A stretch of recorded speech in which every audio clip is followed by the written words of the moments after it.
Selamat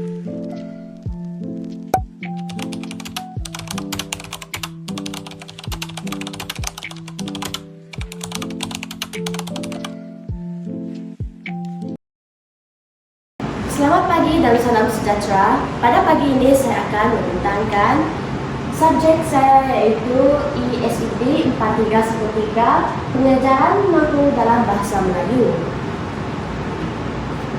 Ini adalah saya, Jasmita Rendo Ana Junggi, dan nombor kad matrik saya adalah CW2309244431. Ini adalah tajuk kajian iaitu pemilihan kaedah pengajaran tata bahasa berdasarkan tahap penguasaan murid.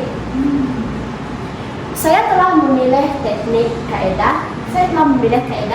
permainan bahasa dalam pengajaran tata bahasa untuk murid tahap sederhana iaitu dalam lingkungan tahap tingkatan 2. Kajian ini membincangkan bagaimana teknik permainan bahasa dapat menjadikan pengajaran tata bahasa lebih menyeronokkan dan berkesan bagi murid tahap sederhana. Untuk pengenalan iaitu, tata bahasa ialah asas utama dalam penguasaan bahasa. Namun, kaedah tradisional sering menyebabkan murid hilang minat kerana berfokus pada hafalan dan latihan semata-mata. Pendekatan permainan bahasa memperkenalkan elemen interaktif yang menjadikan murid lebih aktif dan bermotivasi semasa belajar.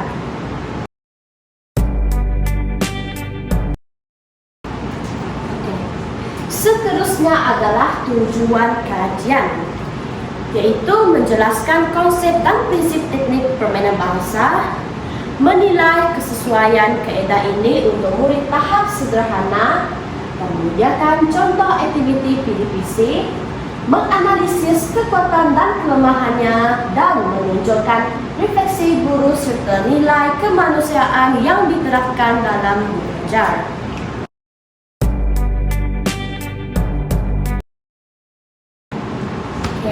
Seterusnya adalah konsep permainan bahasa. Teknik permainan bahasa ialah strategi pengajaran yang menggabungkan unsur permainan dalam pembelajaran tata bahasa. Menurut Wright et al. 2006, permainan bukan sekadar hiburan tetapi sebagai alat pedagogi yang berkesan. Melalui permainan, murid dapat berinteraksi dan mempraktikkan tata bahasa tanpa tekanan. Selain itu ialah asas teori. Untuk teori yang pertama adalah Piaget 1970. Menurut Piaget 1970, pembelajaran melalui bermain dapat membantu murid membina pengetahuan secara semajari.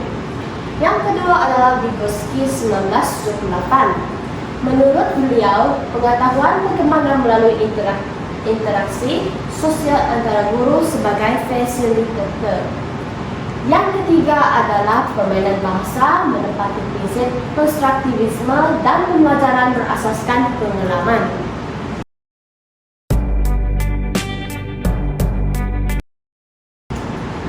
Seterusnya adalah contoh permainan. Yang pertama adalah padanan kata. Murid dapat mencari kata adjektif yang sesuai dengan kata nama.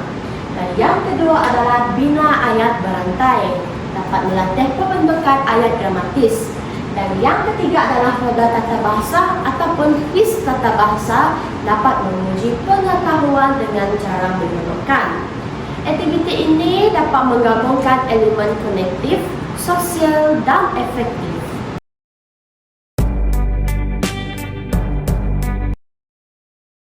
Seterusnya adalah prinsip-prinsip utama. Yang pertama adalah berpusatkan murid. Murid aktif membina makna sendiri. Yang kedua, pembelajaran melalui pengalaman. Dapat belajar sambil melakukan. Yang ketiga adalah keseronokan dan motivasi. Itu suasana ceria meningkatkan lagi minat belajar. Yang keempat adalah interaksi sosial. Itu murid bekerjasama dan saling berkomunikasi. Yang kelima adalah kontekstual, yaitu tata bahasa digunakan dalam situasi sebenar. Dan yang terakhir adalah penilaian reflektif, itu guru menilai melalui pemerhatian dan maklum balas daripada murid.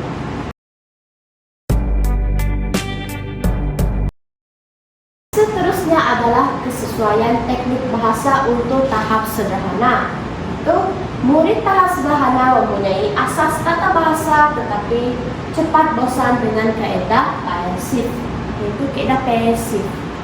Seterusnya adalah permainan bahasa dapat membantu mereka memahami konsep dengan mudah, meningkatkan motivasi dan membangunkan kemahiran sosial melalui kerja berkumpulan.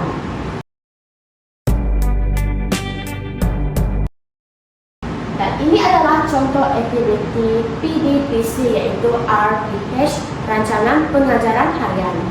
Sebuah ialah saya mengajar tingkatan 2. Tempoh masa adalah 40 minit. Tahap sederhana, murid sederhana. Tema atau tajuk ialah saya memilih kata adjektif. Standard kandungan 41 itu memahami kata adjektif. Standard pembelajaran menggunakan kata adjektif dapat menggunakan kata adjektif dengan betul dalam tuturan dan penulisan. 4.2 yaitu menggunakan kata adjektif untuk membina ayat gramatis. Objektif pembelajaran ialah murid dapat mengenal pasti kata adjektif dalam ayat dengan betul. Kedua ialah murid dapat menggunakan kata adjektif dalam pembinaan ayat yang gramatis. Dan yang ketiga ialah murid dapat menunjukkan kerjasama dan komunikasi berkesan semasa aktiviti berkumpulan. Bahan bantu mengajar yang saya pakai ialah kad perkataan, yaitu kata nama dan kata adjektif, papan skor, penanggal warna, dan slide tayangan. Untuk INK adalah bahasa dan nilai murni. Aktiviti pembelajaran dan pemudahcaraan, yaitu untuk set induksi adalah guru menarik minat murid terhadap tajuk, yaitu kata adjektif, dengan cara yang menyeronokkan melalui aktiviti permainan bahasa, yaitu yang pertama adalah guru memperkenalkan semula konsep. Seterusnya adalah refleksi atau perimba dengan di sini ada kehadiran murid dan standar prestasi, yaitu nomor 1 belum menguasai, nomor 2 menguasai dengan bimbingan, dan nomor 3 menguasai. Ini adalah contoh aktiviti PDPC untuk jenis-jenis kata adjektif. Sini kamu boleh melihat berbagai jenis kata-kata adjektif untuk diajar kepada murid-murid ataupun ditayangkan kepada murid-murid dalam slide. Terusnya adalah contoh aktiviti PDPC, yaitu contoh soalannya. Seperti yang saya pilih, yaitu jenis kata-kata adjektif. Ini merupakan soalan kata-kata adjektif.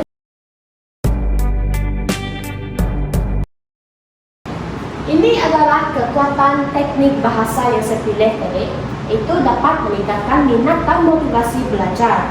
Yang kedua adalah menggalakkan penglibatan aktif dan kerja berpasukan.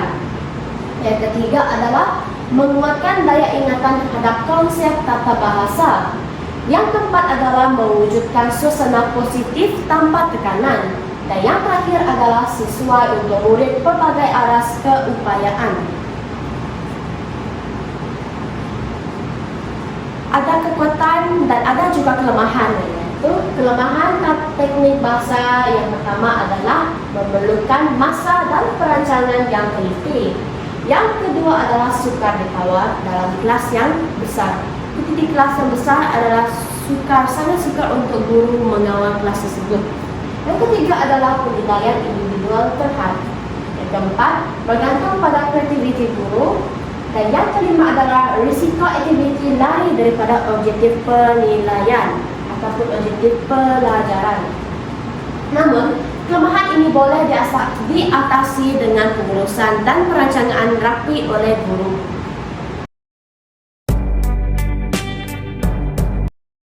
Seterusnya adalah refleksi guru. Pelaksanaan teknik permainan bahasa dapat membantu guru membentuk sikap reflektif dan kreatif. Yang kedua adalah murid pula diterapkan dengan nilai kemanusiaan seperti kerjasama, hormat menghormati, dan bertanggung jawab. Yang ketiga adalah selaras dengan falsafah pendidikan kebangsaan untuk melahirkan insan yang seimbang dan harmoni. Dan kesimpulannya adalah teknik permainan bahasa ialah pendekatan holistik dan menyeronokkan dalam pengajaran tata bahasa. Ia juga dapat membantu murid memahami konsep dengan lebih bermakna, meningkatkan motivasi serta membina kemahiran sosial. Guru juga perlu bijak merancang agar objektif pembelajaran dapat dicapai sepenuhnya. Ini adalah rujukan yang saya pakai. Itu sahaja daripada saya. Sekian, terima kasih.